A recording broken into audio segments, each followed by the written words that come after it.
He misses his old glasses. Yeah. They're the same glasses, guys. They haven't changed at all. They're blue light glasses for when my eyes feel tired. Okay, this is some show, some episode number. We'll just go ahead and read the script. Dave gets coffee. Are we in the past now? Finally joins the Roll20. James's intro starts. Quick jab at Empyrean. Fills us in on Australian news. Dave cuts in, finishes with Warhammer news, mentions Falcon Winter Soldier. Section 3, Dave intro starts. Tattoo, Kinky Fridays, Poland, general exhaustion of world politics, game developer musings, and all the porn games he's played this week. Drumurboy intro starts. Talk about upcoming projects, buy music on Bandcamp, Trove, Destiny 2 news. Glimo intro, what he's cooked, story about his week. Looks like there's a note here at the bottom of the script. We need to spend at least 38 minutes doing an intro because we haven't had a show in like a month. And Glimo gets interrupted by Dave. That's true. And it looks like I forgot the beginning of the script. AP does a questionably funny intro start. Okay, so we're all caught up now. James? And we're on track, it seems, as well. Go ahead. Yeah. So I'm not 100% today. I've been sick this week, unfortunately. As I mentioned on the Warhammer show on Saturday, I had to fix my house from all the rain here and spent a lot of time out in the rain and got a cold and then had a 2-day management conference where I had to present a lot. So between talking a lot with a sore throat, my voice is a bit wrecked. But I'm here to soldier on. It's Cyberpunk. It's not. You're not doing it right if you're not suffering for your art. So yeah, I mean, what the fuck? Tell that to CDPR's investors. I feel like Sunspirit is agreeing with you somewhere in the audience. Hey, look, CDPR's investors, man, they got their money with Witcher. This is the down to the up. Okay. Yeah, they hit on 18 and lost. Yeah. My week's been pretty quiet. I watched the first episode of Pacific Rim: The Black on Netflix. Wait, what? How is that? What is that? It's the anime Pacific Rim. The anime Pacific Rim. Yeah. How is it? I guess that could be a good anime. Yeah, I mean, I need to watch more. The first episode was enjoyable, but I had moist background noise while I was painting at the time. And to be honest, there was no real kaiju battles in episode 1. It was all about character establishment. I mean, how close is it? Are they trying to make it to that Uprising? Evangelion? Oh. Does it have like an angsty teen in there? Like what's going on? Oh yeah, I mean the two main characters are daddy problems. Isn't it? Yeah, isn't it like Kaiju Hunters Academy or something? Like it's teens becoming pilots. So effectively the story is because it's actually set in outback Australia. And pretty much like the opening establishment is that you've got two young children, a boy and a girl, whose parents are kaiju. Hold up. Kaiju, Jaeger pilots. Yeah. And who sort of tell them, hey, wait here. We're gonna go and like fight this kaiju. We'll be right back.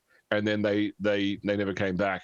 And then it fast forward to those kids 18 years later, still waiting for their parents to come back, and they stumble upon like a buried training Jaeger, and they're like, "Hey, this is a good idea. We're going to take this training Jaeger. We're going to go looking for our parents." What's its name? Senpai. Oh yeah, they're all. I mean, they're all. Die. Yeah, all the Jaegers have ridiculous names as they do in all of. Is this prequel or like post Uprising? I think it's between the two. I haven't yet established, because like they're talking about the fact that up until a point the Jaegers were the kaiju were easily beaten, and now they're becoming tougher, which is really what happens at the start of the first Pacific Rim. But look, it's anime, so it is post Uprising. There you go. Thank you, Soundwave. But no, I enjoyed that. But I haven't really played any other games this week. I haven't really done. I can say I've got the first session of my new Star Wars game tonight after this show. Nice. Oh, congrats, man. Yeah. So we decided we had our we had our session 0 last week, and we've decided to go they wanted a very force heavy campaign. So we've got one character as a Force and Destiny character, the other character is a an Edge of the Empire character, but with like a Force sensitive thing mixed in. So they're going to sort of go with the whole Force sensitives able to now explore their abilities post the fall of the Empire in the same sort of time frame as the Mandalorian. So a lot of looking for Jedi ruins, and they want a sort of a sandboxy investigation mystery game. So we'll see how it goes. Jedi are a myth. Exactly. So yeah, that'll be fun. And my wife said she might play. She'll let me know tonight when the other people get here if she's going to join in or not. Which means. So are you're using the Force and Destiny like morality system? Yes. Yeah. Yeah. And what's interesting is that both the characters being made so far are very much what I would call grey, leaning towards dark. Like one of them chose the Magus. So it's a mystic one, Magus, and it has like 4 different abilities, all of which have conflict abilities in their talent tree, for example. So, and in fact, the first night adventure I've written really does give them an opportunity to explore both the light and the dark side in one. So, are you using the splash books? Because the splash books for me were like kind of like way too powerful. Like the abilities they had were like kind of silly. So I have all the books, and I know that one of the characters they made their character and then remade their character on the basis that they found a more interesting signature ability in the splat book for what they changed to. And signature abilities, can be. I mean, my favorite signature ability in the game is I think from the hired gun. It's one which allows you to spend a destiny point to just kill every non-named person in the room in one action. Without rolling any dice. It's very thematic. There was one that I played when I was in Arthur's game, which was something like it was like a "don't shoot me" or something. Like you could be in the middle of like a war, and you just flip a destiny point. It's like no one's allowed to aim at you or whatever. It's from the Charmer like path. Yeah, it's so silly. Stormtrooper aim. No one can hit you. No, literally, everyone's just like, "Oh, that guy's cool." Just as long as you don't attack anybody, nobody can attack you. So you can be like, furthering the cause for your group, like, locking down the whatever, and the people are like, "No, he's not a combatant. Leave him alone." So over there, just stealing things, hacking a computer. Like, yeah, that's cool. Don't worry about it. But my only other news is that my big presentation for work to see if I actually confirm this CEO job, which is on the 15th of April. I've now found out I had to actually have it ready for the 7th of April because being a publicly listed company, all presentation material for the board has to be submitted to the stock exchange a week in advance. So that suddenly brought my 3-week time frame into 2 weeks, and I'm furiously presentation writing at the moment. Yeah, but I still got time to Cyberpunk and to Rogue Trader on Saturday. So you need that stuff is really frustrating. I'm glad, like, basically, I have partners that do that for me. Most because I don't speak the language, but yeah, I know exactly that sort of shit. And the dreaded yearly report, or the month, or the quarterly report. I don't know what it is in the Australian Stock Exchange, but I got to convince a group of 5 people, 3 of which I've never met before, that I can run a $180 million company. So let's see how that goes. Okay. Babe, let's do your intro. Hi. I was so wrong about how James's intro would go. I literally was 0 for 0. Yeah, so I worked for that, Arthur. I tried to ruin your joke deliberately because that's Perfect. You said vaguely funny joke. It'd be funny if none of your points were correct.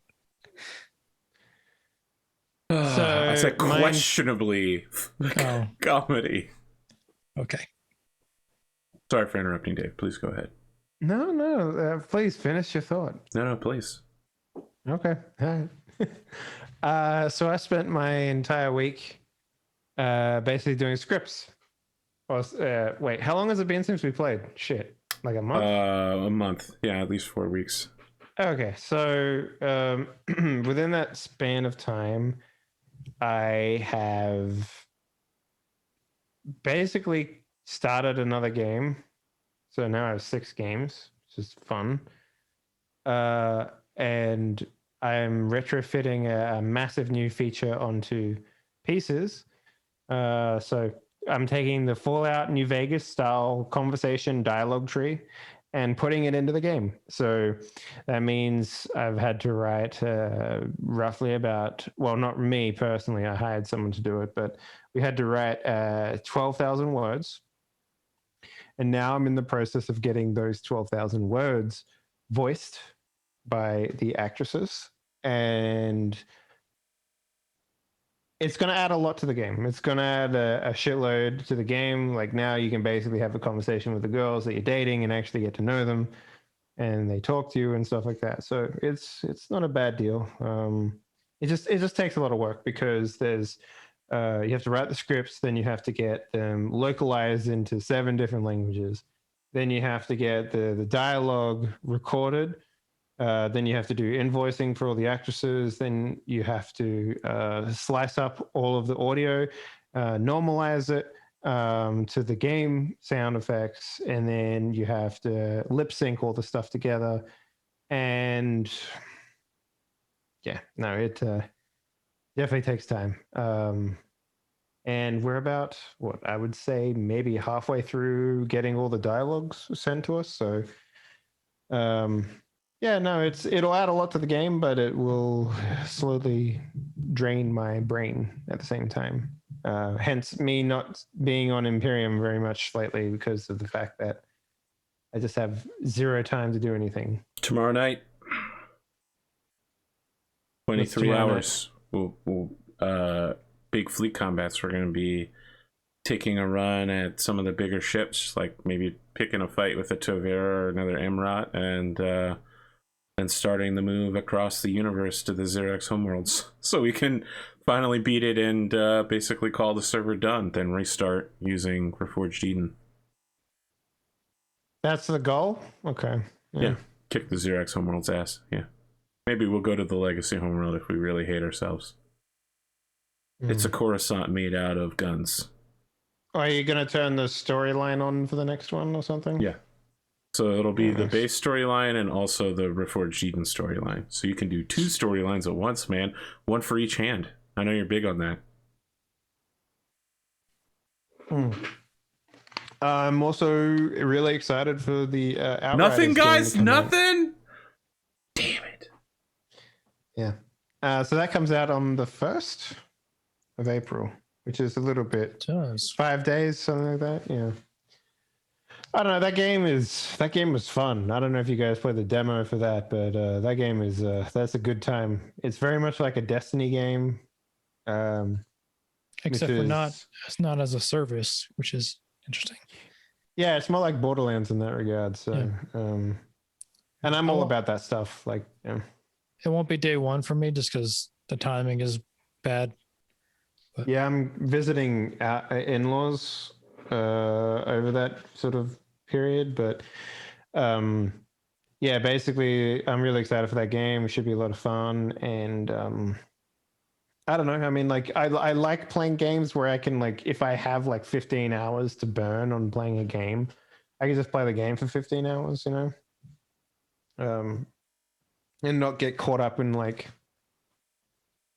I don't know, like time gates, free to play bullshit, that sort of stuff, right? Like, I'm the opposite to you, Dave. I need to play games I can play in 15-minute lots between dealing with children.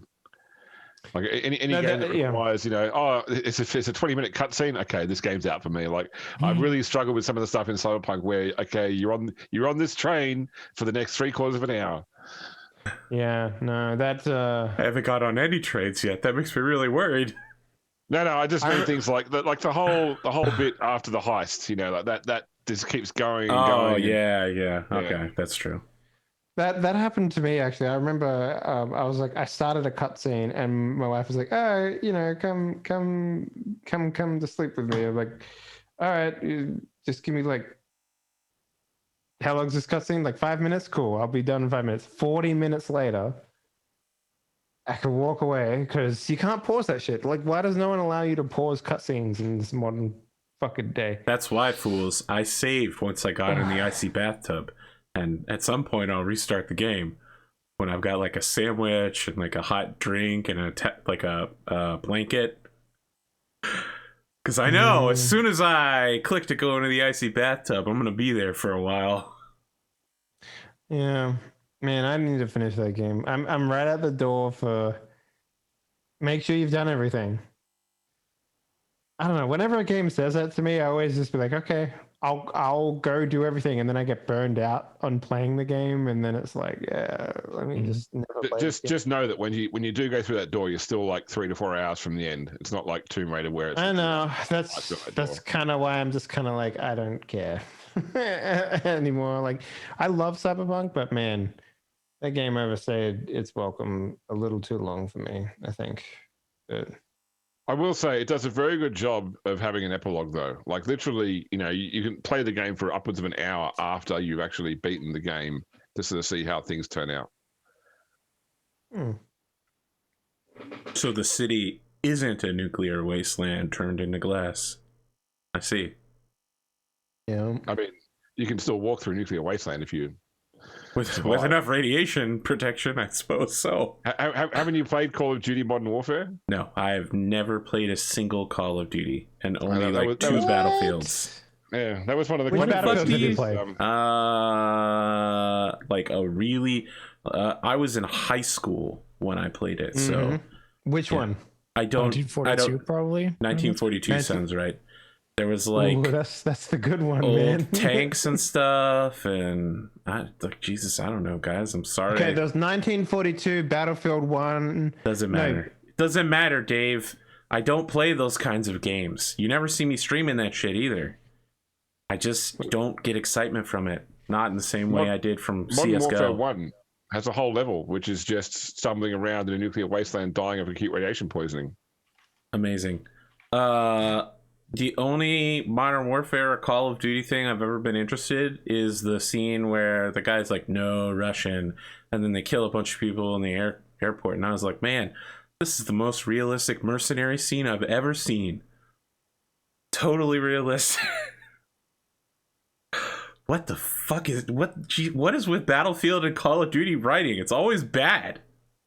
It's horrible. Just reading the storylines, it's press F to pay respects. Battlefield never really had storylines, my dude. It was always just multiplayer. But ever since that Bad Company...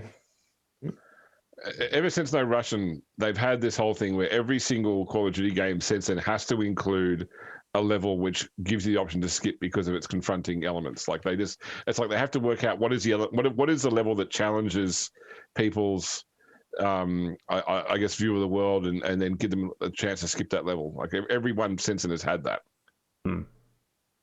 Oh, you mean are you sensitive? Are you a little baby boy? You want to skip? Oh, come on, Dave. Jesus. Maybe not everybody wants to gun down a bunch of people in an airport. Then why are you fucking playing Call of Duty? What the fuck? You don't... There's a huge difference between engaging combatants in a battlefield and gunning down a bunch of civilians in an airport with assault rifles. Massive, huge difference. I mean, you idea the most recent Modern Warfare reboot one they did had a scene you could opt out of, which involved making like interrogating somebody by threatening his wife and child with violence. So that's a level that you could opt out of. Okay. Yeah, I mean, look, if it's if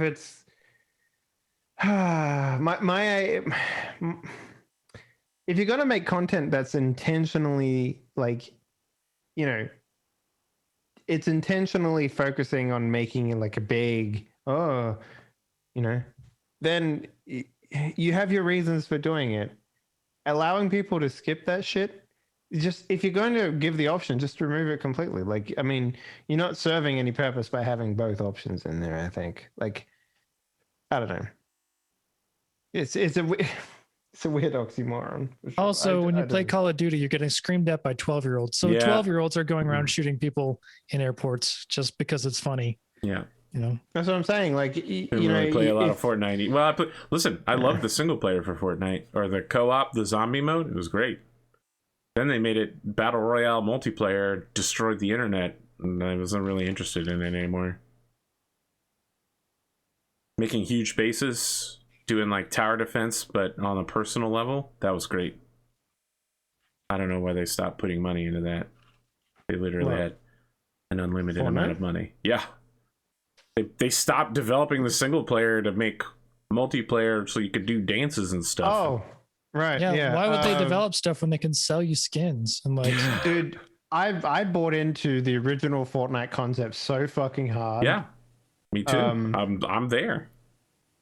And then there was like some weird thing where like Blue Hole asked them to help with the battle royale, like there's something or something, and then it's like, hey, we can fucking do this too, and they did it, and it just became the goose that shits the golden egg, you know, like.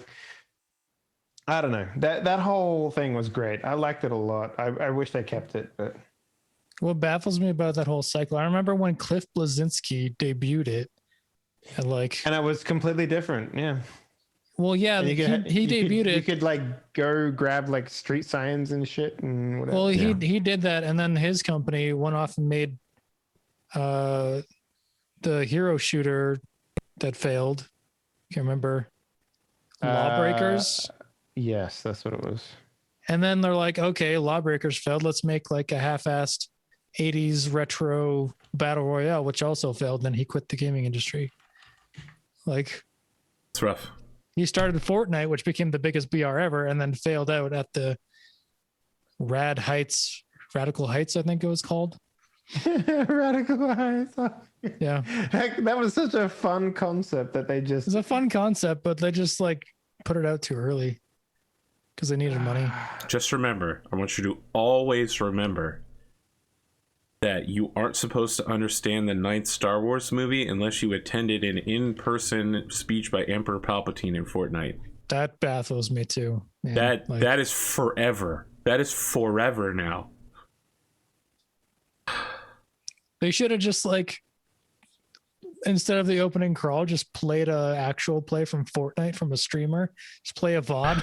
Like, this is why that happened. Hey man, say what you want about all that stuff, but Epic does real good money movie tie-ins with Fortnite. I'm also super stoked. They did one from Marvel, and that just fucking made so much money. Well, they're doing like massive crossovers now. They got like Alien and Tomb Raider are also in the game now. Yep, Master Chief from Halo. Chief. Yeah. Kratos from God of War is also in there. Hey, it's Master Chief from Fortnite. I gotta say, and my son is actually asking for me to show him the other games that these characters are from.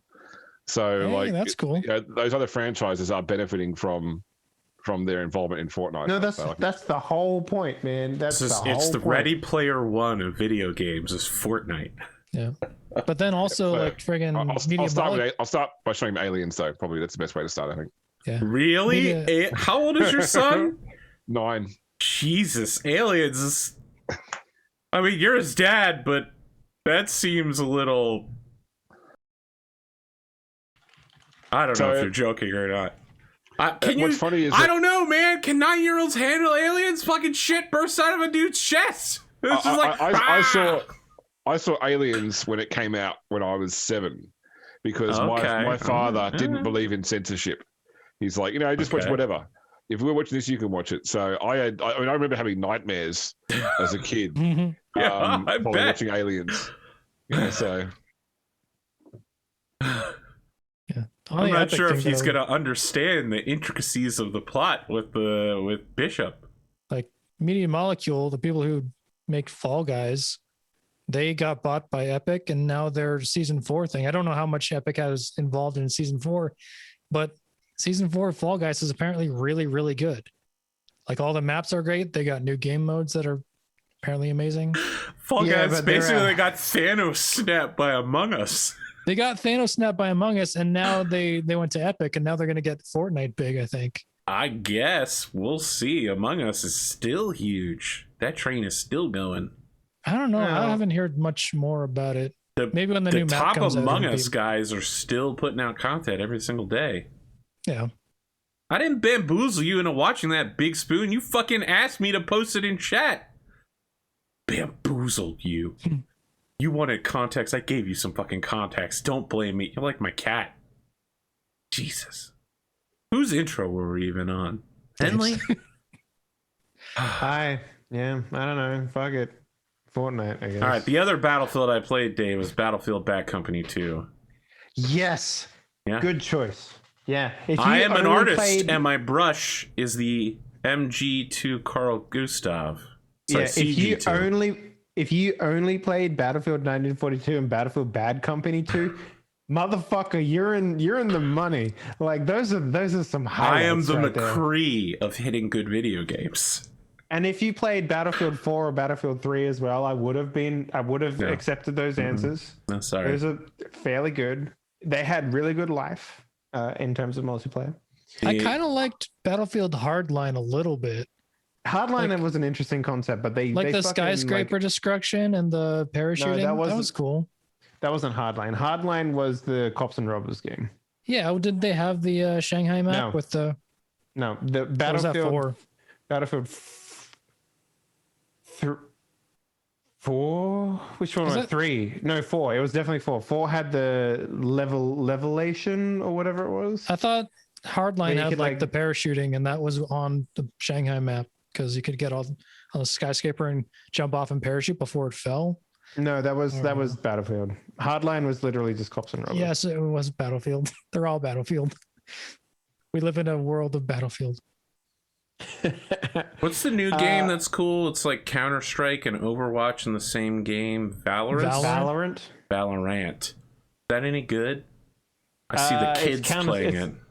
It's Counter-Strike, but with hero abilities. So I think it's good, but it's also like Counter-Strike. You need to be. It's literally Counter-Strike. So no ADS. Let me tell you a quick story about Counter-Strike. I was in Silver League for literally forever, until I finally practiced and perfected my Bison flashbang combination, where you just run the beginning of the map, no matter what map it is, you run and you practice bouncing a flash off of a corner. So wherever the enemy is coming from, the flash will disappear around that corner, flash them in the face, and then you just come charging through it, Bison the shit out of everybody, keep going for their spawn point. I don't know if you'd like it. I zerg like a motherfucker, and I managed to soar out of silver one day. And I was like, I'm high tier gold. I'm whatever's past gold. I can't believe this. I'm so good now. All because of you, Mr. Flashbang. There are no flashbangs in Valorant. Fuck. There's a hero with flashbang abilities. There's heroes with flashbang abilities, but there's no bird, right? Thing. The birds? Isn't that what they do?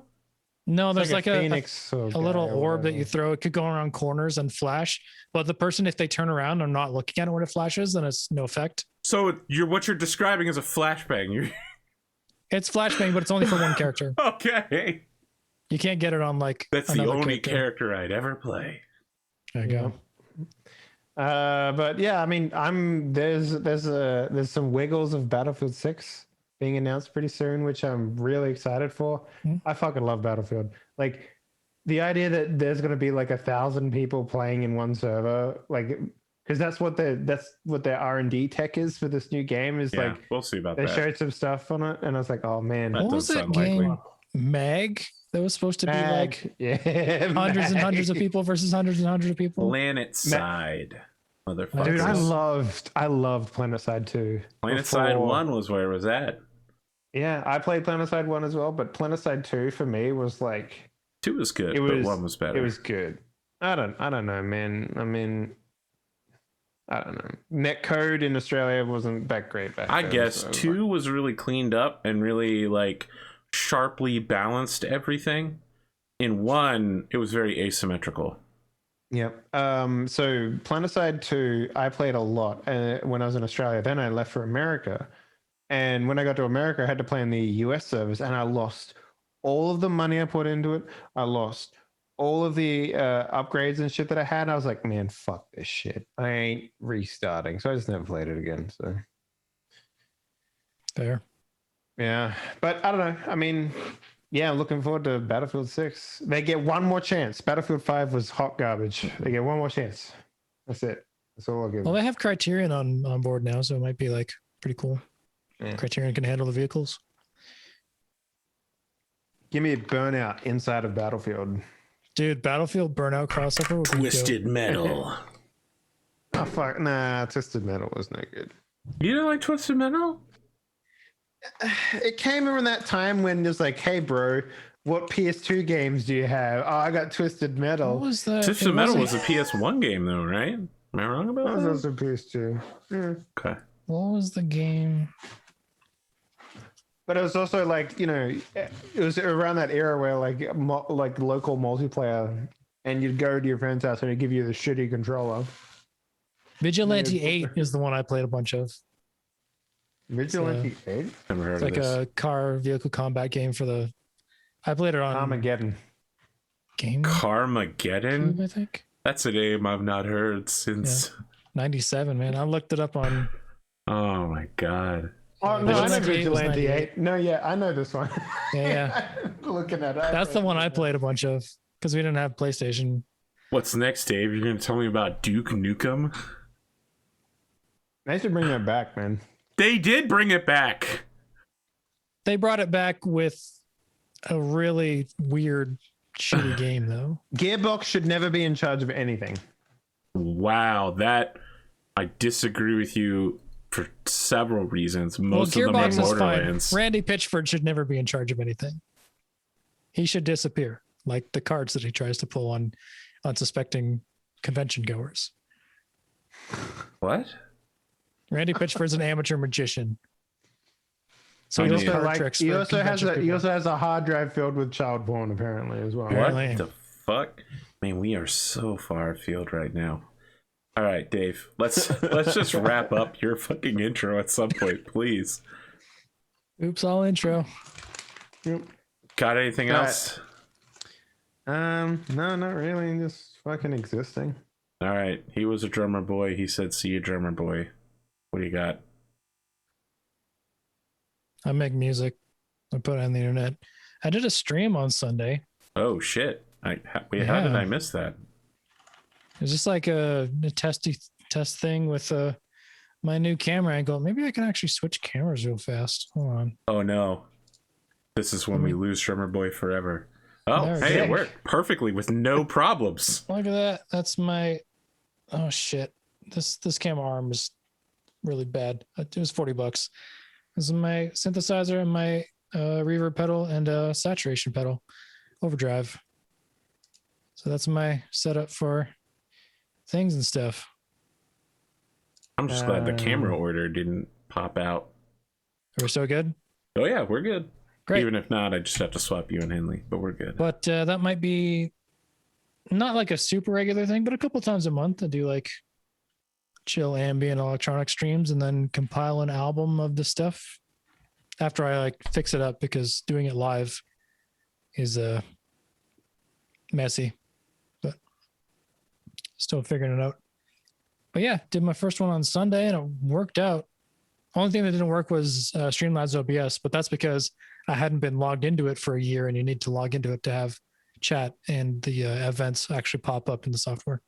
I mean, I couldn't even think about like what I'd need to do to turn on a stream again. Dude. I've basically expunged all of that knowledge from my brain. That's why I did a test stream because I'm like, I don't fucking know if any of this will work right now. But it did. It's pretty cool. Finished up the Star Wars thing. That's live on Roll20's Friday Star Wars game and getting some artwork done for that. So that'll be up on the Spotify and stuff eventually. And just working on Scottish bagpipe metal for Glimo, which y'all hear on Solaris Nights if you check that show out.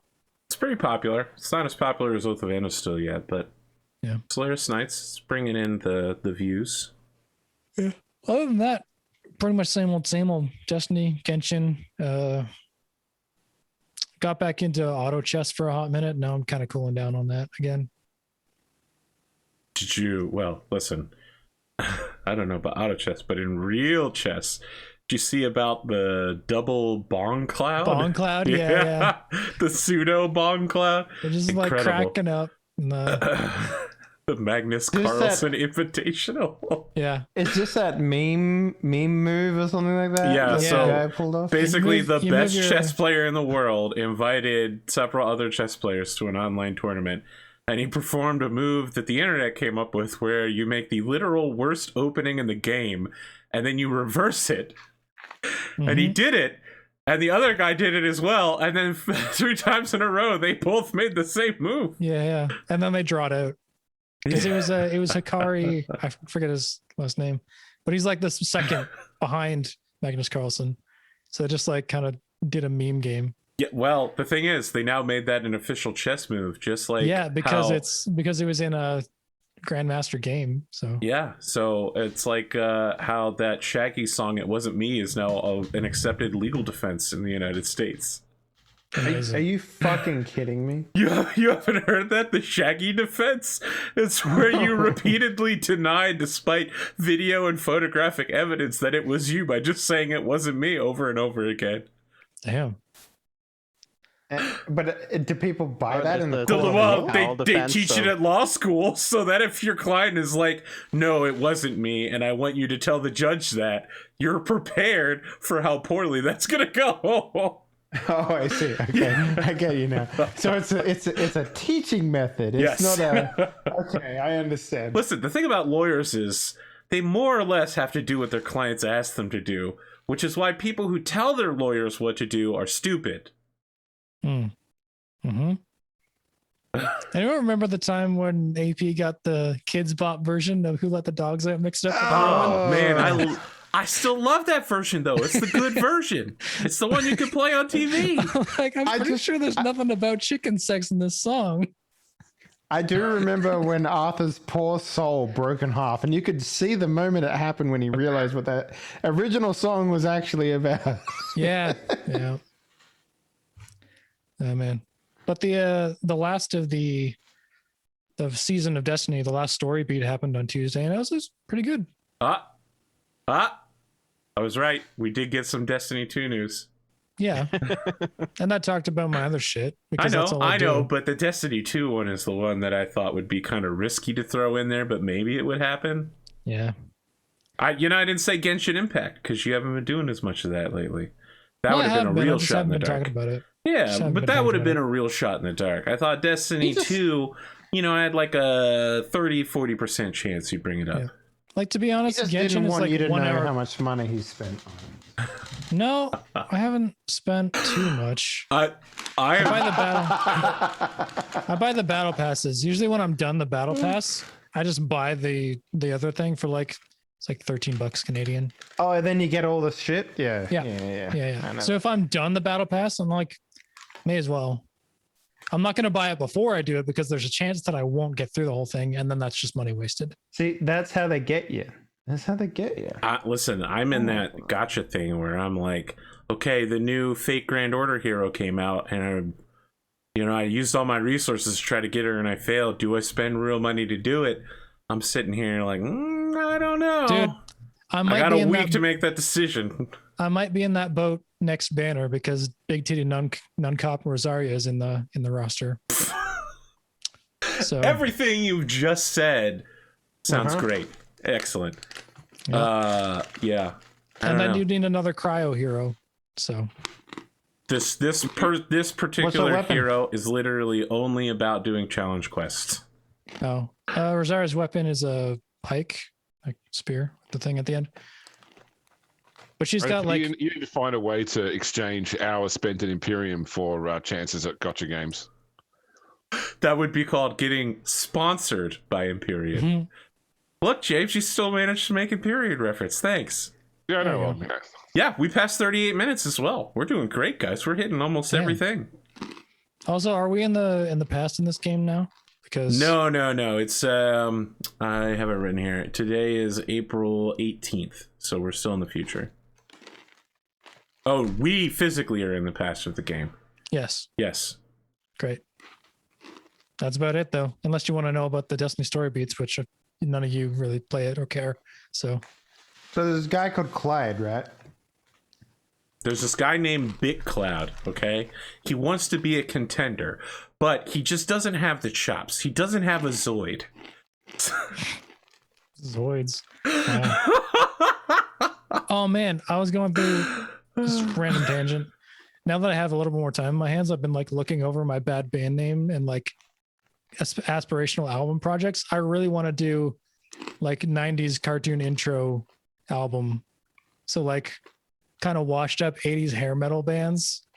But no, you gotta do Magic School Bus, Reading Rainbow. No, I'm talking about like SWAT Cats and Biker Mice from Mars. That kind of shit. Street Sharks. Oh my god. TMNT, X-Men, 90s cartoon intros. Man. Yeah, the last two were the big ones. Yeah. SWAT Cats. It's a freaking bop, man. Attack of the Killer Tomatoes. Darkwing Duck. Yeah. It doesn't have like, does Darkwing Duck has like a screaming guitar solo in it? Because my theory about 90s cartoon intros, it's like, it's 80s hair metal bands that go into session work because no one wants to listen to 80s hair metal Gargoyles. anymore in 90s. Gargoyles is literally the cartoon where they're like, all right, half of Star Trek The Next Generation is going to voice act.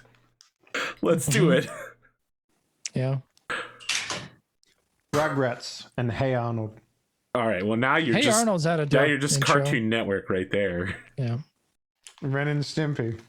Ren and Stimpy, Real Monsters, whatever. Real Monsters. Mm-hmm. 90s kids are the only ones who get these references. Don't worry, Zoomers.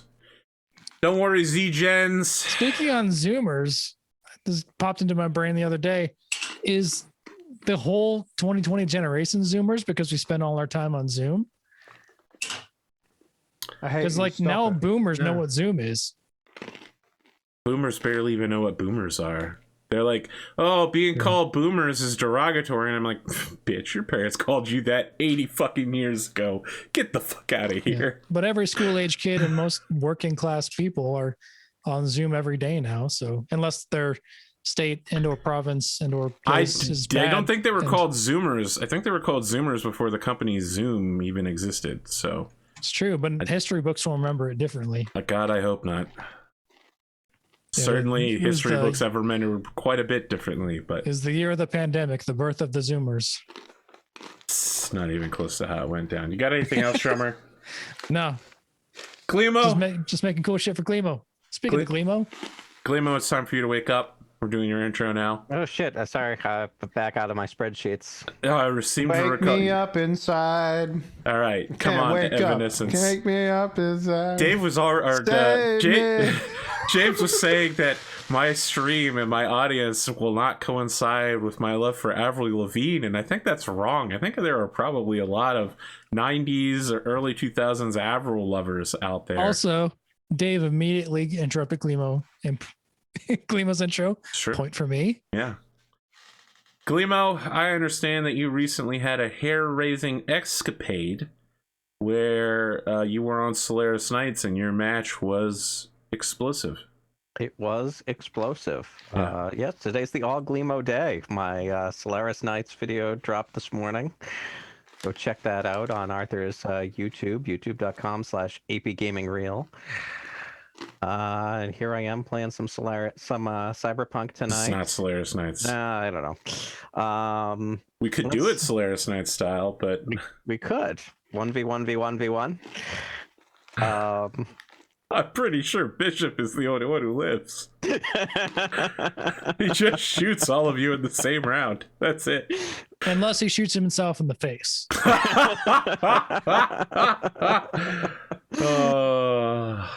I don't know if he'd be able to take Wolfgang. I don't know. Wolfgang is super murderable for the simple reason that he has blood.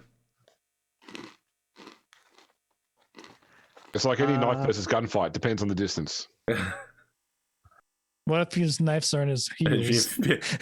There's almost no world where Bishop doesn't go first. So the distance is going to be whatever Bishop wants it to be. If it turns out like our flashback episode, I'll just like animate teleport behind him and put him to sleep. You're forgetting that I nothing also will get ever a be like the bonus. flashback episode. Episode negative square root of -1. Yeah. Some called it the best episode. Glimo, let's snap back to you. Snap back to reality. Yeah. So Yeah. I've actually got too much going on in the last. Really? Week. Yeah, I've got. How did that happen? I don't know. I've got a new soldering iron station here that I'm working on getting set up. I think it's it looks. I think it's visible on stream. Yeah. What are you soldering and ironing? Oh, too many. Well, first off, I'm just doing some little proto boards because I haven't soldered in a really long time. An age of Middle Earth? Pretty much. Like other than like every once in a while, like fixing a cold solder joint, I haven't done like a real soldering job in over 20 years. So. All right, Glimo, I have a legitimate question for you. This will help me put you in a cage a little better. Okay. Did you grow up with those fucking DIY learning toolkits where you get a little baby solder and you have to like follow the instructions and build like a little shitty radio or something like that? Yeah. Yeah? All right. Yeah. You seem like the type of motherfucker that had those. I definitely did. Radio Shack kits. Yeah. Yeah. We had the I had a bunch of them growing up that had the little springs that you pushed over so that you didn't, because when I first got them, I was definitely too young to be handling a soldering iron. That said, I'm probably still too young to be handling a soldering iron, but yeah, the first ones I had the little springs that you pushed over, and then you just put jumper wires in, and it had, it was just, like 8x10 piece of hardboard that had, like 10 different resistors on it and a bunch of, couple of seven segment LEDs and a bunch of other stuff. I think it was a 555 time. Of course, there had to be a 555 timer because all good easy electronics things are 555 timers. And we've lost everyone who didn't go to electrical engineering school at this point. I went to electrical engineering school and I still don't know what you're talking about. I know what a 555 timer is because I looked it up online when I was trying to I forget what it's called. You take like a kid's instrument and you start like messing with the insides to get cool sounds out of it. Mm-hmm, mm-hmm. So I had to look up what a timer was to like. Yeah, you can easily do hook a speaker to it with some potentiometers and make cool sounds. One of those ones that like was a pull cord and made animal noises. I put like a potentiometer for speed. Yep. And then it'd eventually start glitching out. Sorry, Glimo. I didn't go for that type of electrical engineering.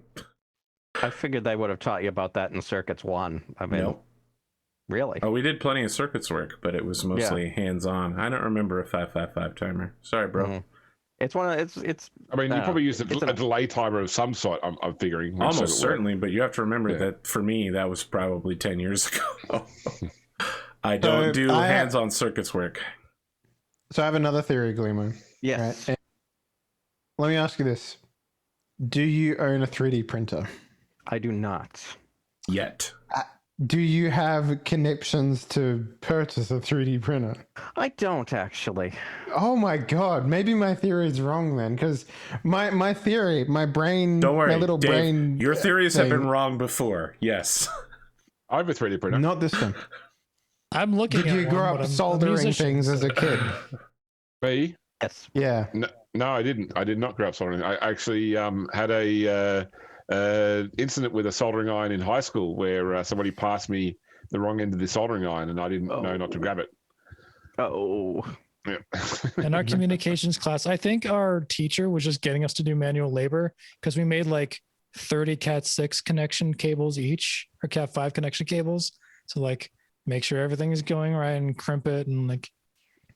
Because the reason I bring this up is because I have the suspicion, and I guess it's already proven wrong, but I had the suspicion that people who go really hard into 3D printing are also the type of people that grew up with like DIY Meccano kits or soldering kits or like those little tiny science laboratories that you have to build yourself kits. Glimo, you should look up the Photon Mono X. It's a resin printer that prints upside down layer by layer.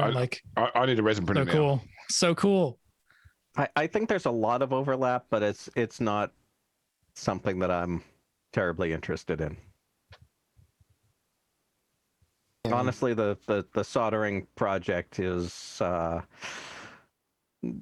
bit of like nostalgia stuff. So, but I don't need to do any 3D printing for this project. So, I have quick electrical question for the Americans in the room. By the way, your circuits, like your GPOs in your households, are 10 amps current. Is that right?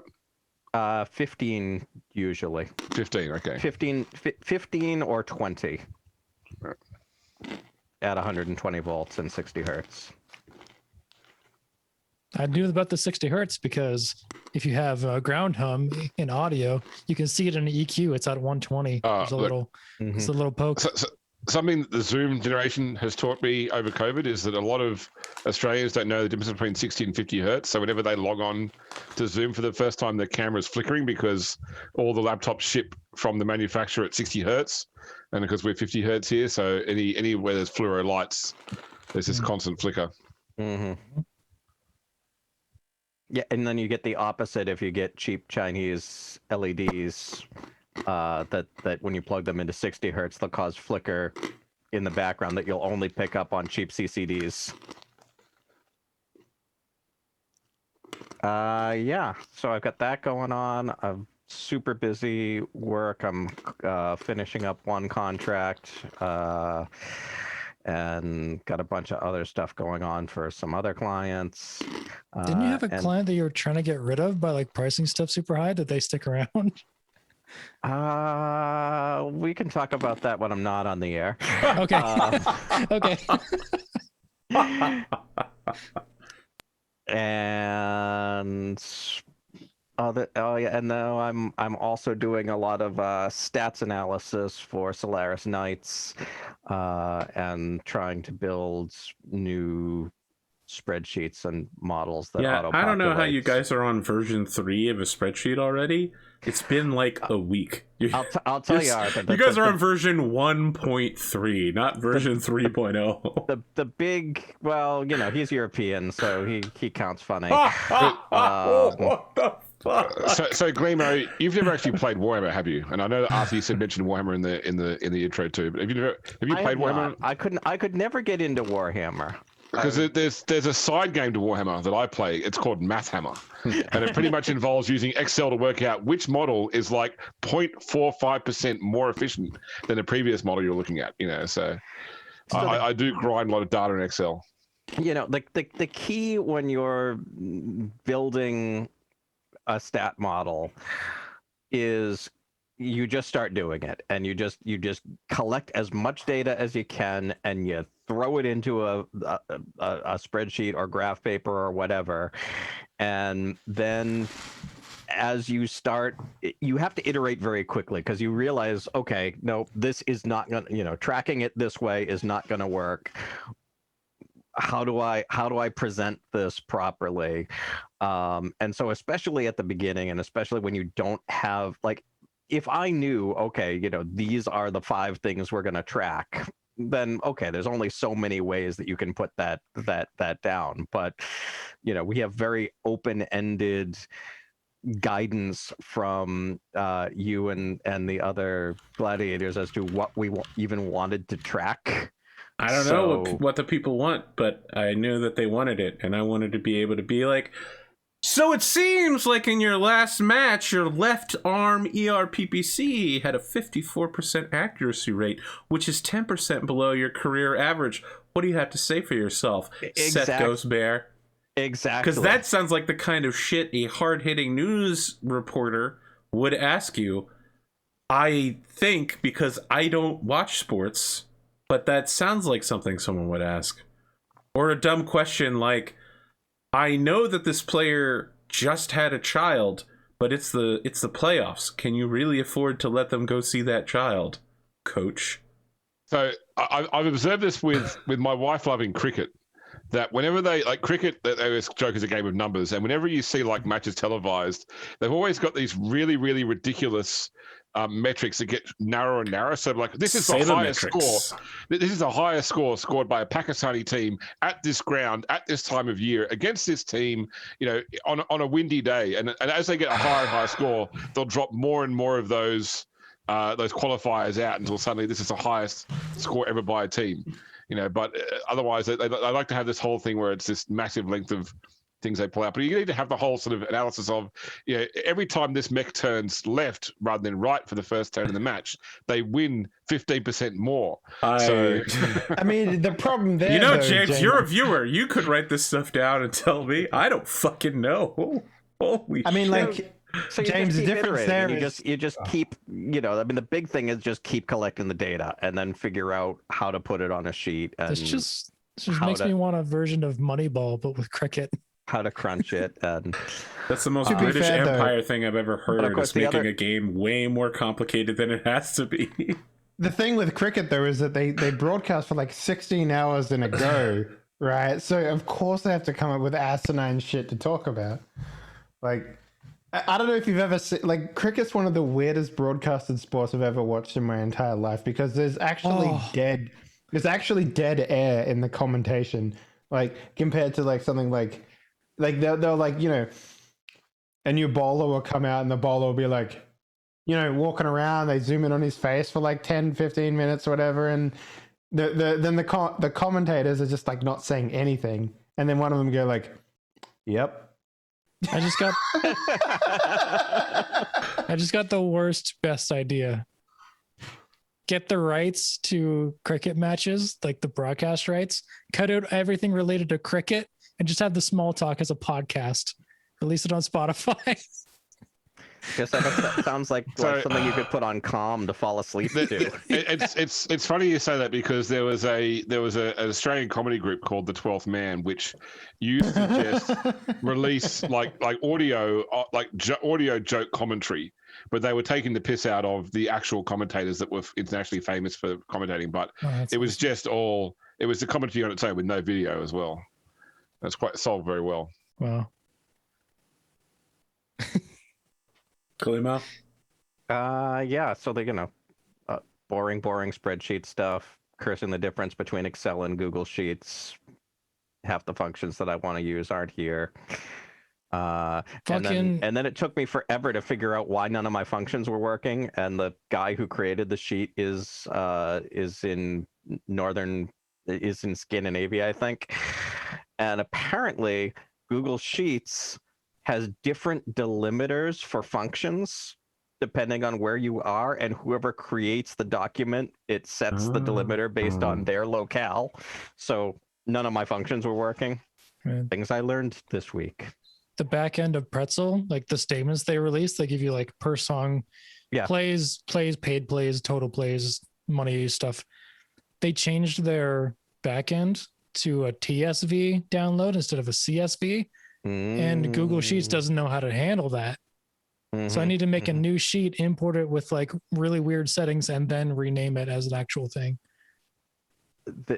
I will tell you at the break how you can fix this. Okay, awesome. Thank you, because that saved me some time. Is it literally just rename the TSV to CSV and then it is not. I tried that. And didn't work. There's an option that you can do, but I haven't had to do it in a little while, so I got to remind myself how to do it, and then I can walk you through it. Cool. You laugh, Arthur, but that's Dave's actually like, one of the RTF. I'm just gonna replace it with DocX. It's the same thing. You can change TSV to CSV in Notepad with a find replace. That is possible. Yeah. Oh, yeah. Like a Notepad or Notepad++? Notepad++ will do it better. Yeah. Because you can do regular expressions, but there's an easy cheating way you can do it from the data menu. Yeah, I mean, literally, the difference is that you're just replacing tabs with commas. Right. Otherwise, it's exactly the same. You could probably find an actual like drag and drop functionality website that does that for you too, most likely.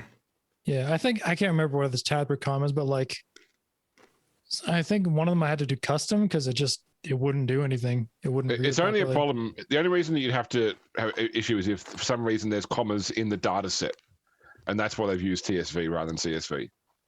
Because obviously, if you've got commas as part of the data set, that's going to create additional delineation. Yeah, like did you know the Polish currency delineation is not spaces, it's commas? Yes, that's a European thing. So I think it's all. Stupid. I think the only like punctuation the Europeans is like think your way of doing it is stupid. but I don't know why they switched to TSV, but it caused a headache of my record keeping and all that shit. Yeah, Anyway. That's it. That's all I got. All right.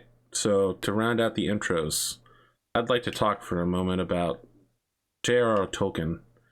This guy wrote a book where a dude was like, wow, I'm like 130 now. I'm old.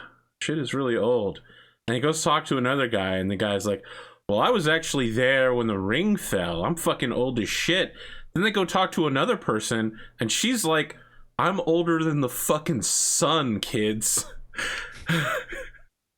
That person, Galadriel, actually canonically older than the sun in Tolkien's universe. And the Silmarillion synopsis there? Yeah. Yep. Yeah. I was like, what are some cool facts about the Silmarillion? And someone was like, Galadriel's older than the sun. And I was like, how can you be older than the sun?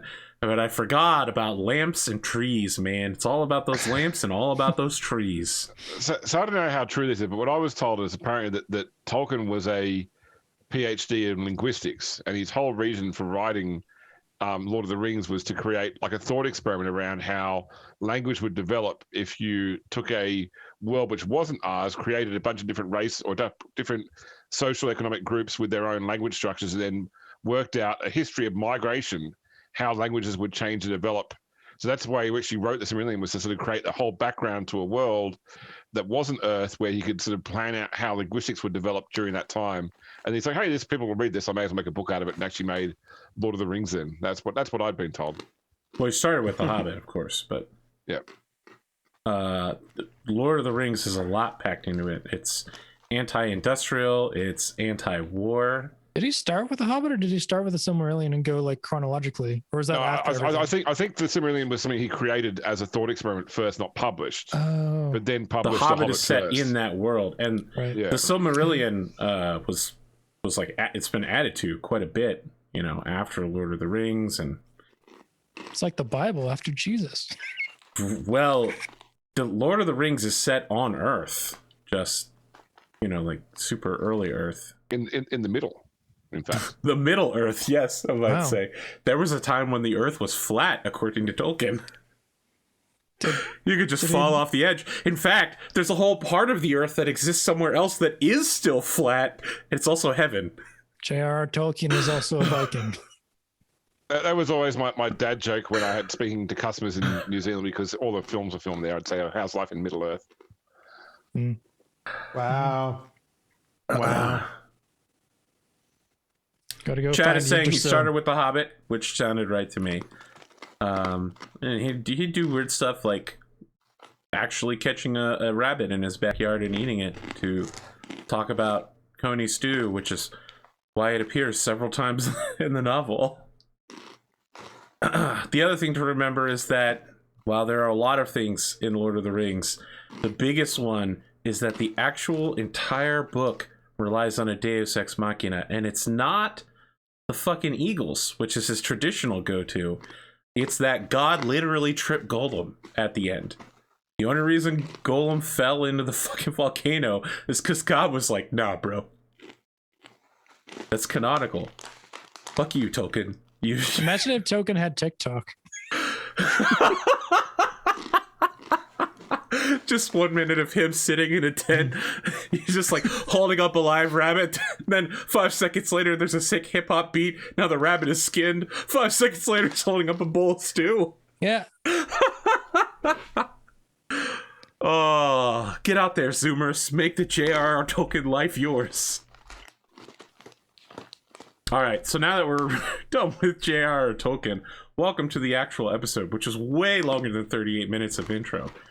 We'll be back after this break. Fuck you. The bottom left-hand corner of the screen means April 18th, 11:27 a.m. Zulu time.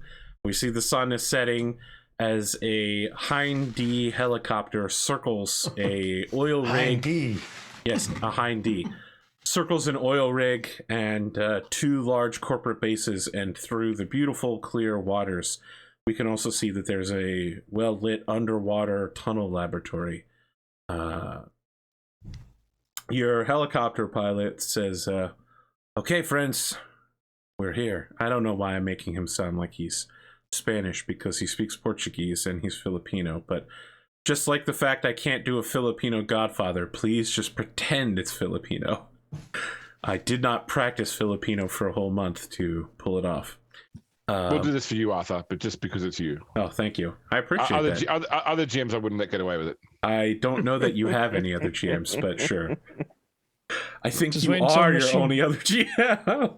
Just wait until machine learning is good enough to give you a fake accent, Yo, I'll deep fake myself, man. dude. It'll just be 5 me's here.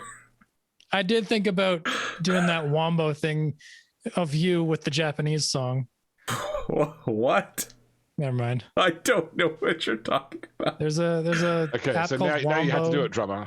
All right, I will. Yeah, so that way he can learn through experience. Great. Dame dame. Yeah, your pilot is waiting for you to tell him what to do. So he has been contracted by Wolfgang to act as a sort of luxury helicopter cruise for a 3-day period, but he's looked at the fact that you're, armed with a diverse array of weapons and armor and generally don't seem to be corporate, which means you must be mercenaries of some kind, and has basically guessed at what you're here to do, given the location you brought him to. He does, however, have several bottles of dark, murky alcohol in the back for you if you want to have a party atmosphere. So, if I remember correctly, because it's been a while since we played this game, It has. our goal was to observe this place before we go meet up and get our... Correct. Your goal is to observe the local area to prepare yourself for a future operation located here. This is an OTEC site at an island in the Philippines. That's the Oceanic Tech. Let me just look it up. Ocean Technology and Energy Corporation. It's an aqua corp. You are here to pull a asset. It's a logistician that works in like their strategic department here. You don't know who it is yet, but you do know he has an allergy, and you have presented a plan where rather than offering this guy a job, you're just going to black bag him and haul him out. You have been told that you will probably be going undercover as Medtech agents. You've also repeatedly sent ketchup to the man because he likes to eat well-done steaks with ketchup. Is that the person? I didn't realize that the person we're actually supposed to extract. Sorry? Is the person that Drummer's been sending ketchup to? Is that the person we're supposed to extract? No, the person Drummer's Okay. been sending ketchup to is your contact here. Okay, cool. No worries. So could I have purchased a camera before getting on board the helicopter, Yes. like a Polaroid sort of thing, because it's Yeah. Cyberpunk, and so we can get some photographs as we overfly Perfect. or as we fly nearby. That person you've been sending ketchup to, his name is Arnold Schmid. I also didn't realize that Drumurboy was naming the episodes in his notes. That's not minus. That's Glimo. Okay, well, someone's been naming them. Yes, I have been. Oh, give us some names. I haven't seen these. Give me the names. I think the last one was called Trouble in Manila, and this one's called, like, maybe More Trouble in More Manila, or something like that. The names were not the best. So But... first it was the Thriller in Manila. Yeah. Then it was Double Thriller in Manila. And now it's, could I be more thrilled to be in Manila? I'm glad you said that. Too thrilled to Manila? Manila. Two Thrilla to Manila. No, it's 3-illed. Thrilled. Yeah. What do you want your guide to do? So right now he's maintaining a sort of wide arc around the facility at quite a distance away, just to appear non-threatening to any local traffic. I mean, if I remember correctly, they tolerate tourist helicopters, right? Correct. That's most of the reason you felt safe enough to be here. But flying back and forth over the top might also be like we probably only get one good close pass. Mm-hmm. Mm-hmm. Okay. So our main goal here is to try and find an exit location that's reasonably safe that we can put a getaway vehicle. Oh, just a minute. I guess identify things about the building, like ways in, ways out, guards, defenses, how close it is to public services. So the other roads. thing to note is that there's also a giant oil rig floating nearby that has a number of other smaller ships, and like half of it's like OSHA compliant walkways, and the other half is just like someone took some sheet metal down and nailed it to a bunch of stuff to make walkways. It's like a weird combination of really formal corporatism and like boat islander life.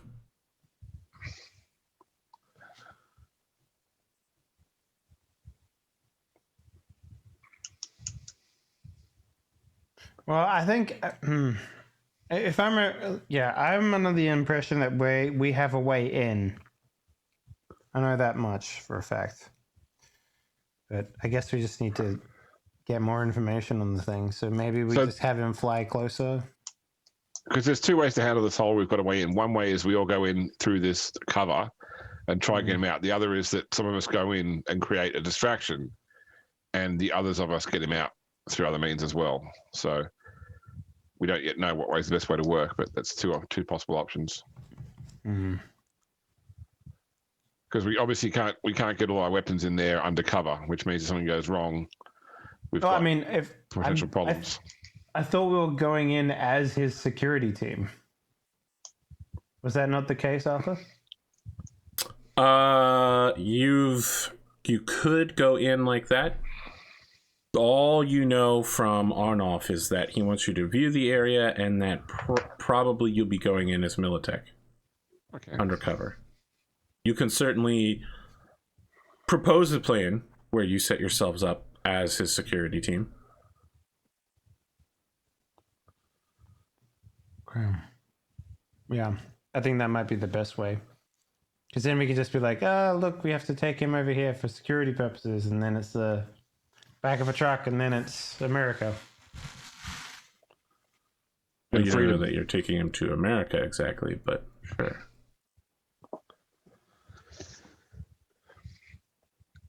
True. All right, so I'm just getting as many photographs as possible, making notes about things like ways in, ways out. Sure. Vehicles, guards. This definitely sounds like a role. Yep. I believe there is literally a skill at taking photographs. Photography. Yeah. I'd like you to make that roll. Which is intellect, I believe. Is that right? I think it might be tech use, actually. It is tech use, photo and film. Okay, I am hopeless at that. Great, because your difficulty is 15. No worries. Can't do it without hitting a 10. Let's give it a go. I mean, I could take the pictures. Otherwise, all right. You probably point out I've probably taken like 4 or 5 pictures when you point out my lens cap's still on, and then you take the camera off me. Okay, take the pictures, Glimo. So also, take these broken wings and learn to fly again. I need to make a 15. You said? Yeah. Oof. No, because it's you. It's a 20. Well, I just as bad as James. I need a better picture of AP for the Wombo thing to work. I just tried it and it's horrifying. Oh, you mean that you can't find a better picture thing? of me? I'm hoping in 2 months to be able to go get a haircut. That's my current great aspiration with my life. Make the roll, Glimo. My jokes can't keep falling flat in this dead air. What do you think this is? A cricket match? I am gonna put unless someone else actually has photo and film. What is your tech level? 9. Higher than me. 9, so but just roll that. You'll be fine. Yeah. I just gotta roll a 6 or better. I'm gonna put 2 luck into it. Okay. It's like a 50-50. You're good. Don't worry about it. What could go wrong? See, look at that. Okay, Bishop, I'd like you to make a roll to shadow track. Difficulty is 15. Okay. Which is... Oh, I don't have this all handy. Arthur, before you do any of the description stuff here, if we're doing a flyover, I would love to try and pay attention to the types of people, what they're wearing, what type of cars they have coming into this place. Okay. That'll be awareness notice. Uh-huh. So that's the skill I was going for. Huh. Yeah, but that's too easy for you. Are we going to get that shadow track?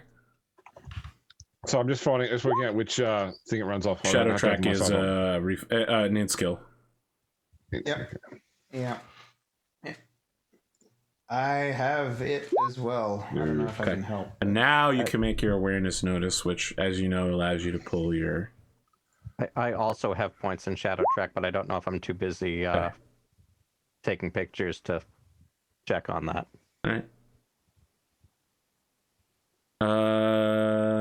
Drummer, is there anything Coltan is looking for as you fly over the series of facilities? Actually, sorry, I rolled the wrong skill there. I rolled combat sense with awareness notice the other way around. It's awareness notice plus combat sense. So 24, not 29. James, it's dice on the table. James, if you rolled a die in front of me and you were like, oh, sorry, I added the wrong bonuses, I need to roll again. But, well, I mean, in that case, I've done better. I've done better than I know. Yeah, it had too many bonuses though, because it had my reflexes as a base. Okay. That's okay. So.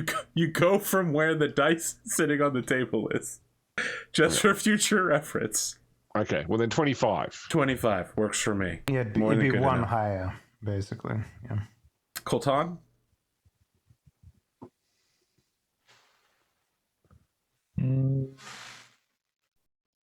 Is there any like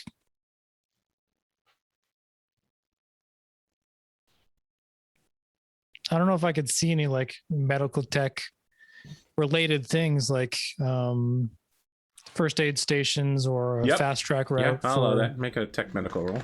Sure.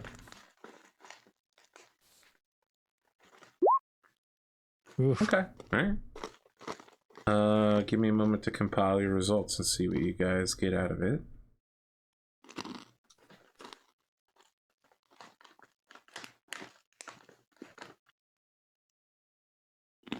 While we're doing this, James, go ahead and give yourself 3 IP from the -1 square root episode.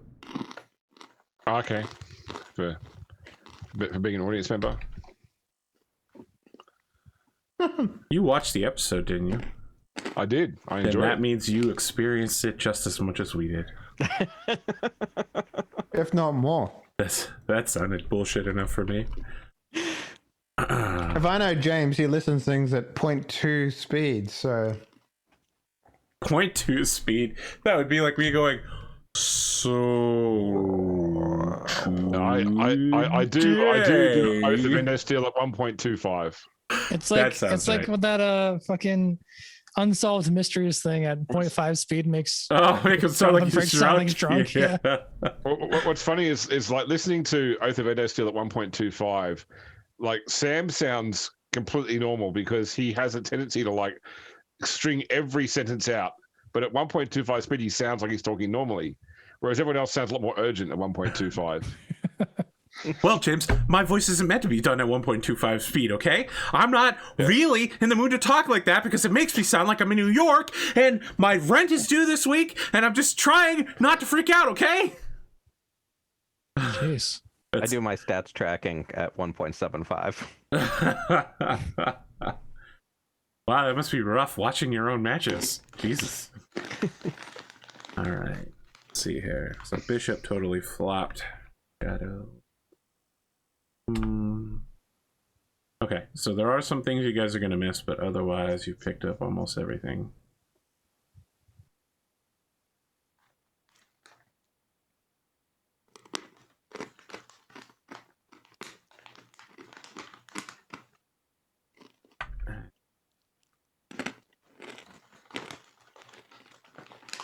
Okay, let's do it in order then. I mean, I have Shadow Track if I can make the roll, but I don't know if I'm too busy. You've committed. Okay.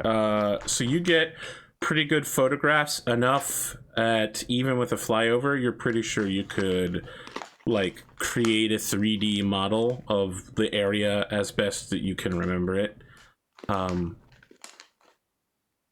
the thing that you really pick up on, Pascal, is that this area is almost completely open to the nearby town on the Dinagun Islands.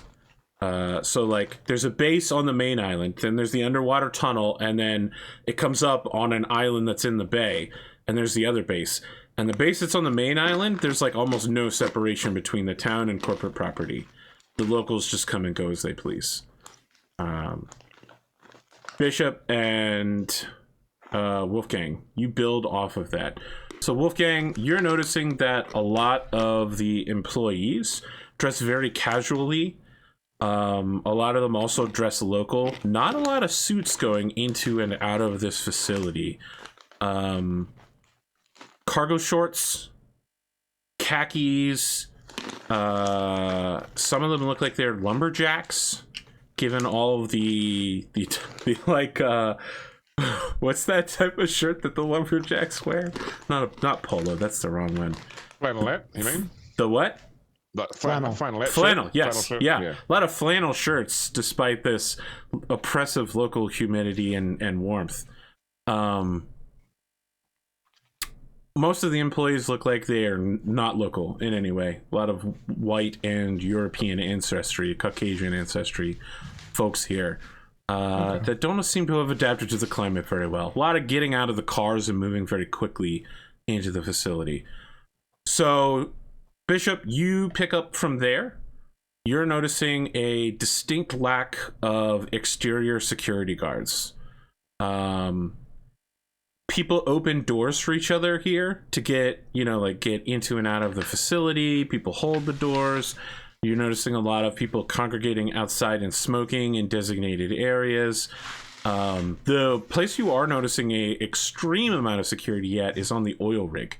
The oil rig has an anti-aircraft gun that tracks your helicopter as you go past. It has a series of speedboats that go around it that seem to form a security perimeter. There are roving packs of guards on it that seem to go around and just make sure everything's okay. Its level of security is much higher than the rest of the facility. You're also noticing... Is the oil rig associated with the main building then? Like they're so the oil rig is a floating city that is not part of this base traditionally. And from what you know, from what you've been briefed, it showed up and it will leave at some point. Right? It is not a part of this facility, but it's part of the same company.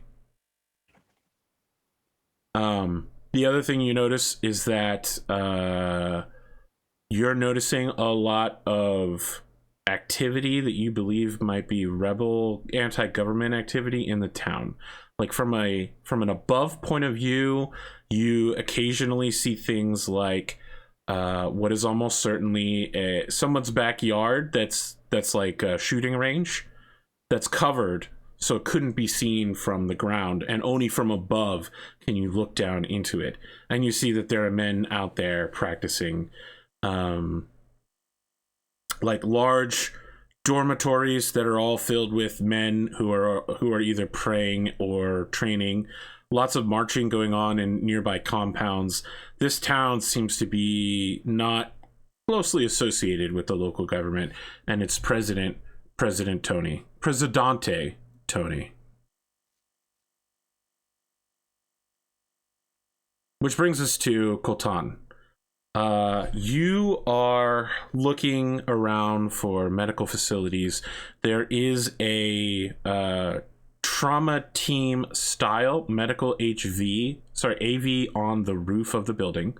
So it's not a trauma team vehicle. It's like they bought one from trauma team and it's been repainted in OTech colors.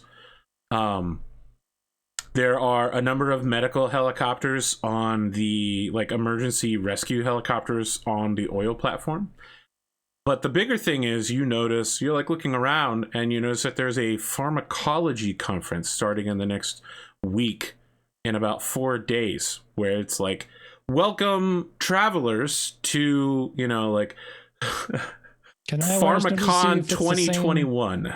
Can I awareness notice a logo of the pharmacology stuff? So it is OTech, and they are inviting researchers from the company.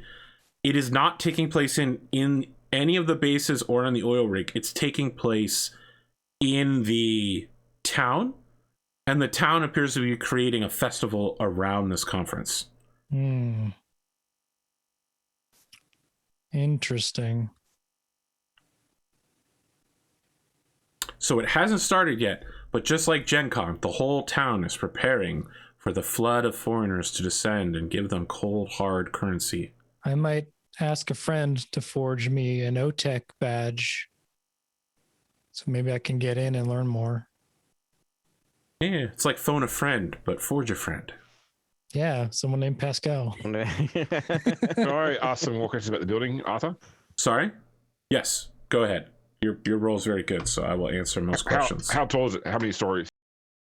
Well, it depends on which building we're talking about. The oil rig obviously is quite substantial. Main building. Okay, so there are 3 parts to the main building. We have main island base, underwater tunnel, and exit tunnel on the smaller, I believe it's called Hinago Island.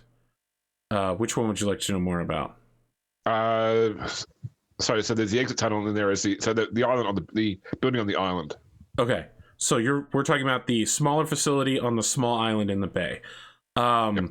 This facility is only about 3 stories tall. It has a large antenna array on top of it. It appears to operate a number of tidal generators and oceanographic equipment. There's also a line of buoys that come out from it that have some sort of scientific equipment on it. And which building has the AV on the roof? The AV on the roof is on the main island, on Dinagon Island side. Yep. And that's what the entrance to the facility. That is the main facility. Essentially, it's much larger than the other one. How many stories tall is that one? That one is 12 stories tall. Okay.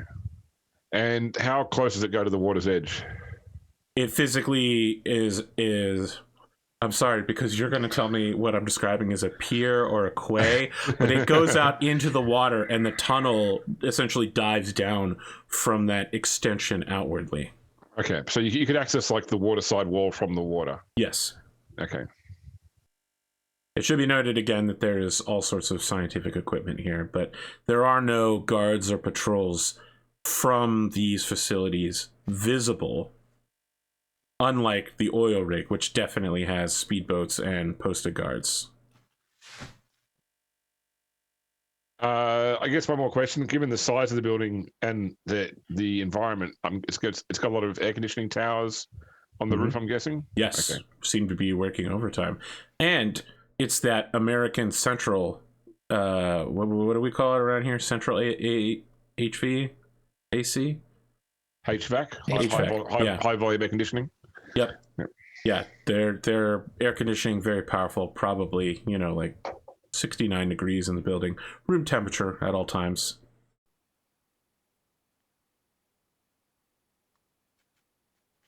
All right, I got some ideas. I don't know what James's ideas are.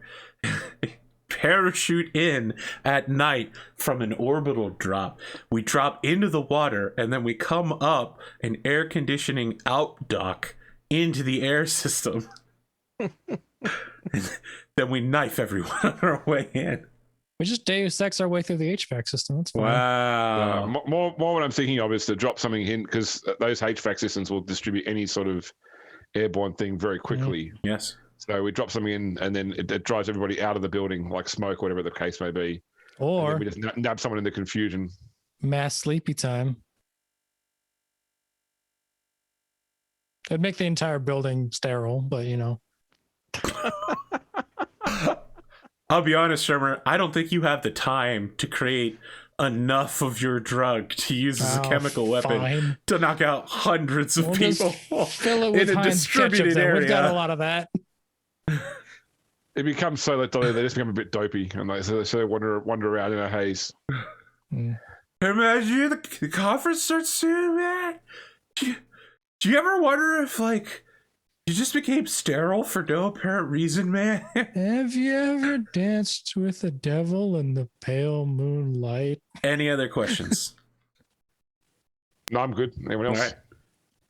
Your chopper pilot pulls out a stick of bubble gum as you go past. His hands are tight on the grips of the Hind D's control system, and he just turns and looks back without bringing the helicopter around, like a slight angle so he can see the facility, and he goes, "Okay, we're past." what are we doing now? As he's flying over the mainland at this point, just kind of making like a lazy turn. I'll mention to Pascal about there's an obvious medical conference going in, and if you can get me a pass, I'm sure I could get some information at least. I mean, boots on the ground kind of thing. I could certainly forge you something, but I feel like it would just be easier for you to use your medical contacts and actually get a real live badge to this thing so that it doesn't get questioned. It's true. I don't know if I know anyone at OTech though. And I don't know if a lot of my previous colleagues would want to put their neck out for something like this. I mean, I'm sure I can forge you. You just want credentials to get you on site. You don't want to like be a presenter or something like that. No, just like a convention goer. Okay. I'm assuming this is a super easy thing to forge then. Because that means a lot of people within OTech will probably be there, and I can strike up conversations, get a general layout, maybe even know where this guy's department is. What are you looking to get out of this, Pascal?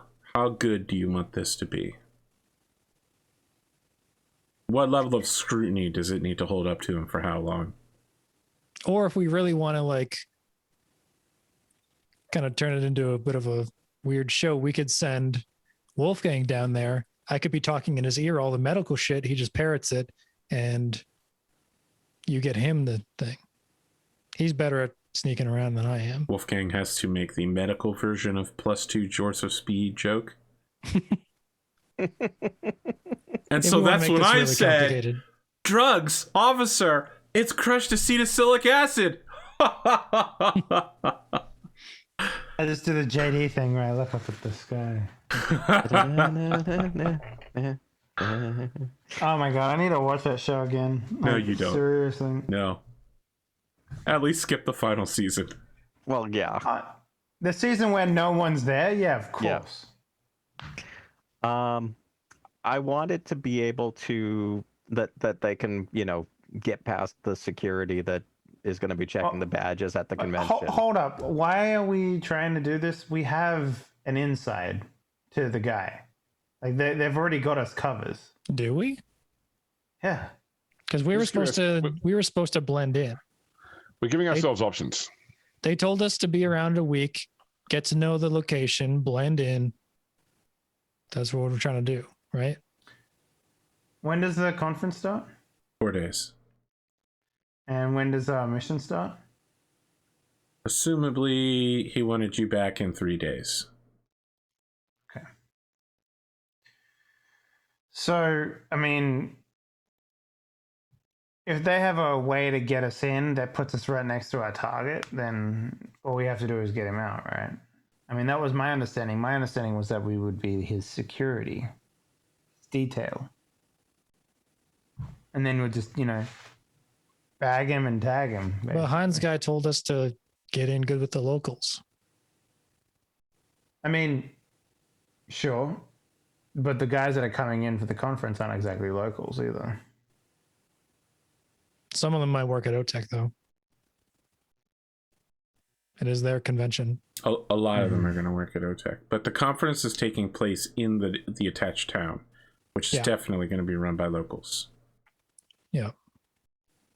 But my main targets would be people that know the layout at OTech, talk them up, that kind of shit. Which honestly, Wolfgang's better at, but...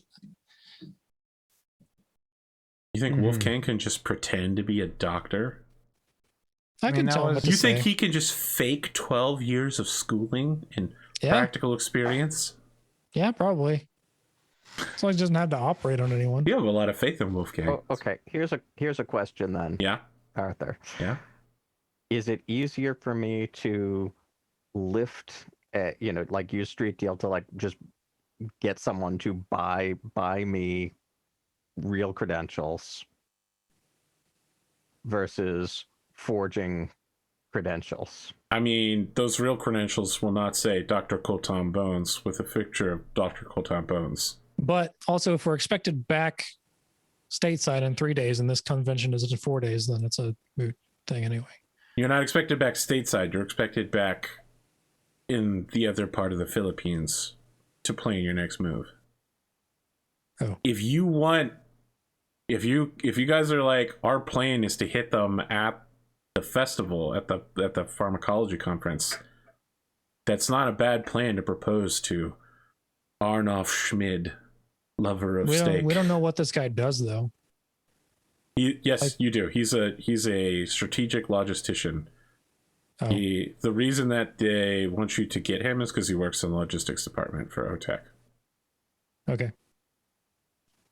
And I remember them mentioning it's been a month, so like we were their security team, but there's no other details about like the job. Reasonable escape cover is to go out through the festival or the conference. You will be given uniforms, assumably. He said that he can provide you with identities as Medtech agents, which doesn't necessarily mean his security team.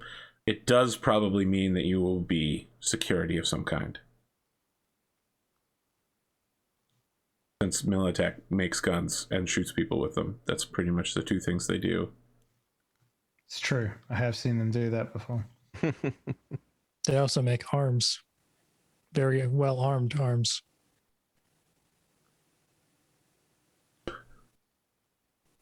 So, I mean, I guess having options is good. So we have the security intro. We have, but the problem with the security intro is really good because, you know, everyone puts on uniform, everyone gets a clearance level, and we just sort of go around and try not to,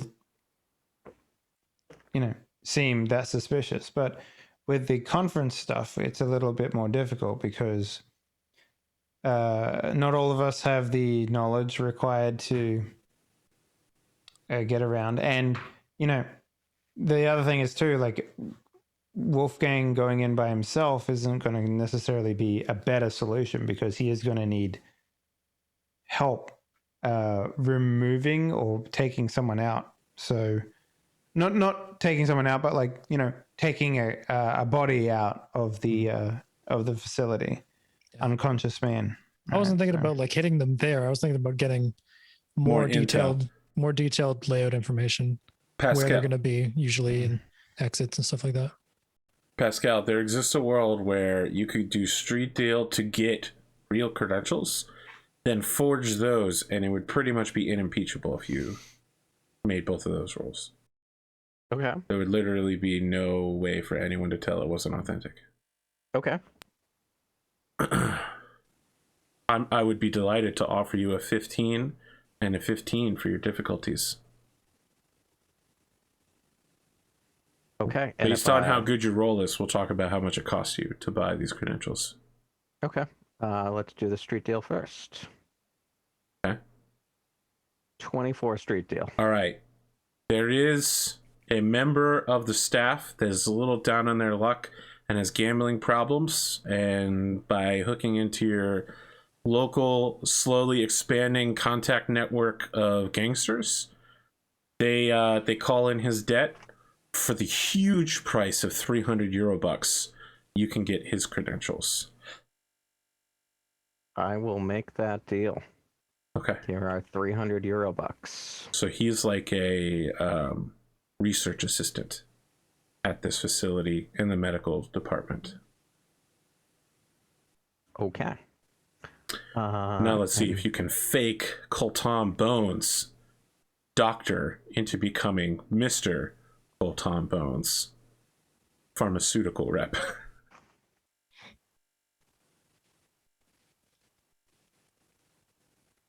If I had better people skills, I just act like the pharmacist when I burned so many episodes ago. It's good enough and a little bit better to pass.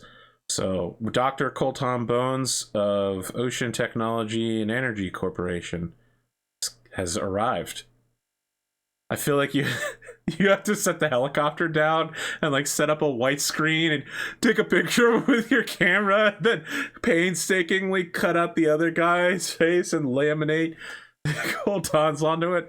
But with a lot of handwork and an hour worth of time, you now have Dr. Coltan Bonez of the Oceology medical division. Or we can use the wonders of machine learning, which I'll show y'all in the break. I'm good without that machine learning. I'm super worried too about late. it now. It's already done. Yeah.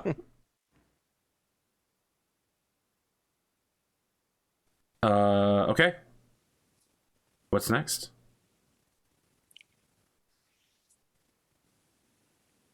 Oh, we're here, right? Or are we going back to the hotel? So he's slowly circling the local town.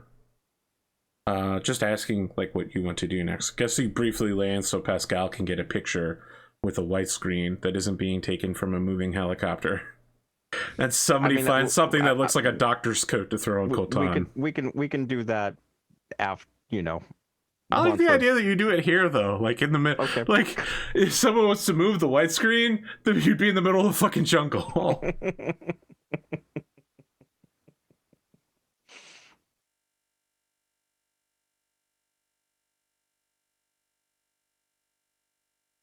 Yeah, what would you like your guy to do? He's basically just he set up a lawn chair nearby, listening to a local radio station where they're talking about some sort of game-changing event that happened in Redline City. Some sort of huge mega concert that just happened and blew the minds of everybody there. There's also a riot afterwards. So many people kicked in the nuts. What the fuck? So are we staying here, or are we going back to the hotel to inform Mr. Hines about... It's the middle of the night, so there's no chance that he's going to fly back the whole day back to there.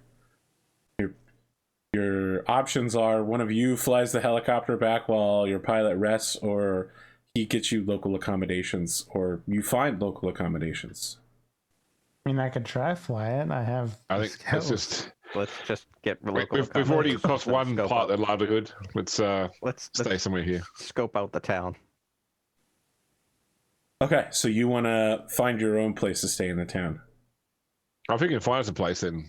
He's the guide. He can, although when he says it to you, he says the words camp, and it sounds like there's some sort of weird connotation to that.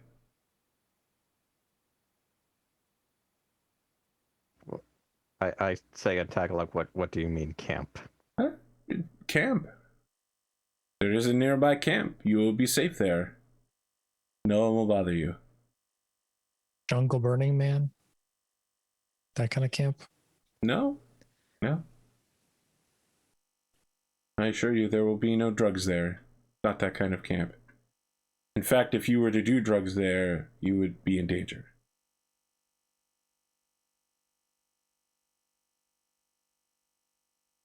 Can you elaborate more, please? It is a camp. The people there are friends. Come on, you trust me to fly you across half of the Philippines. You can trust me to put you to someplace to stay the night, yes? Sure. Can I do a human perception on this dude? Yes. Or something? What are you looking for? Whether or not he's like plotting murder. Okay. Yeah, that's a pretty good thing to... Like, basically, I want to know if he's like being, if he's being like, does he have ulterior motives here? Yeah, essentially. go ahead. I mean, he could be plotting murder, just not of us, and that's okay. I like how specific you are about that. Okay. 13. All right. He doesn't seem to mean you any harm. In fact, he's always been rather jovial towards you. All you get is that he doesn't want to talk about whatever he's going to take you to, because he knows that when you get there, you won't like being there, but you probably won't be able to say no once you're there. That's That's like prison. Yeah. So I think Pascal just kind of looks at him and says, Well, no, that's Wolfgang's role. Okay. I started to say this before he made right, the roll. go ahead then. But I don't know. If Wolfgang gives me the significant PC glance. Sure, I'll give you the significant PC glance. I think Pascal says, I think we were looking for something a little bit more lively in town. So he puts a hand on your forearm and says, no, please, I would be honored if you were to come with me. There are some people I would like you to meet. Then he takes his hand off and says, but if you insist, I won't stop you. It's your cruise.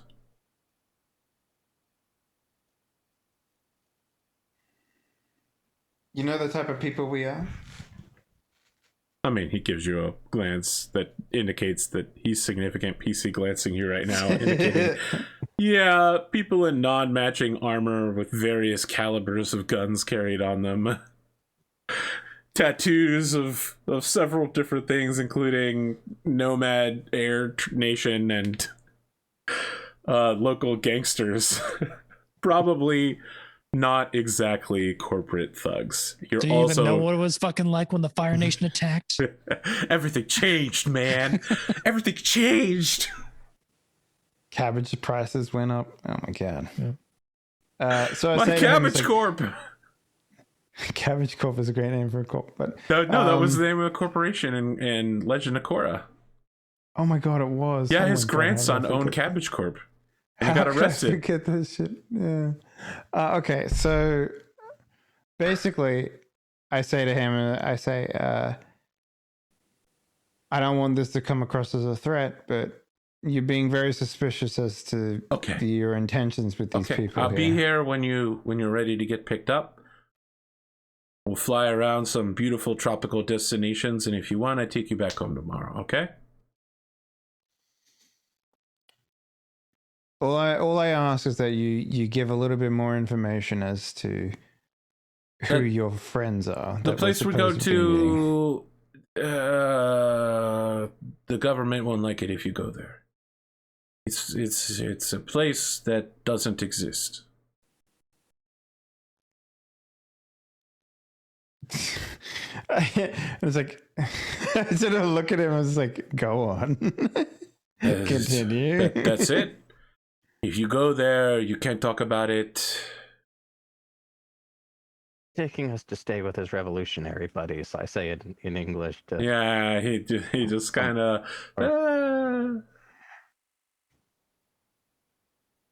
If we go there, are we going to have any problem with the people there, or will they be cool if you're cool? No, you're cool. You're with me.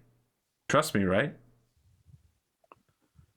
He smiles, a big smile, with his 2 white teeth. Has he got a gold tooth? No. His teeth are perfectly level and white. Oh, he's had some good dental. You know, this man has made money before. Okay, I turn to the group and it's like, well, we did need to meet the locals. Sure enough.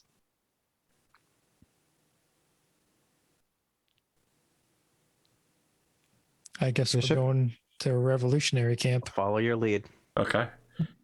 Yeah, he just has you get back into the helicopter. Well, sorry, Bishop, if you had anything to add here. Like, maybe we shouldn't go to the anti-government revolutionary camp. No, look, I don't mind.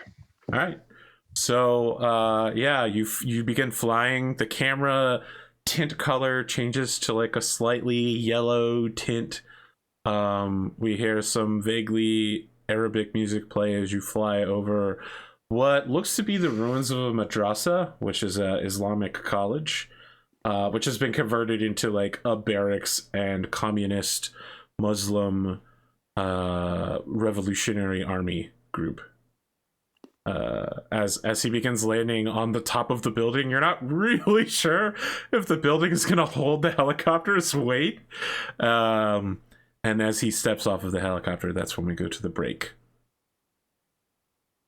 We'll be back for the second half, which will be less than a half because we got we roll initiative. We gotta get Dave to bed around 1 from now. So we'll be back for the third in about 8 to 10 minutes. The second third, yes.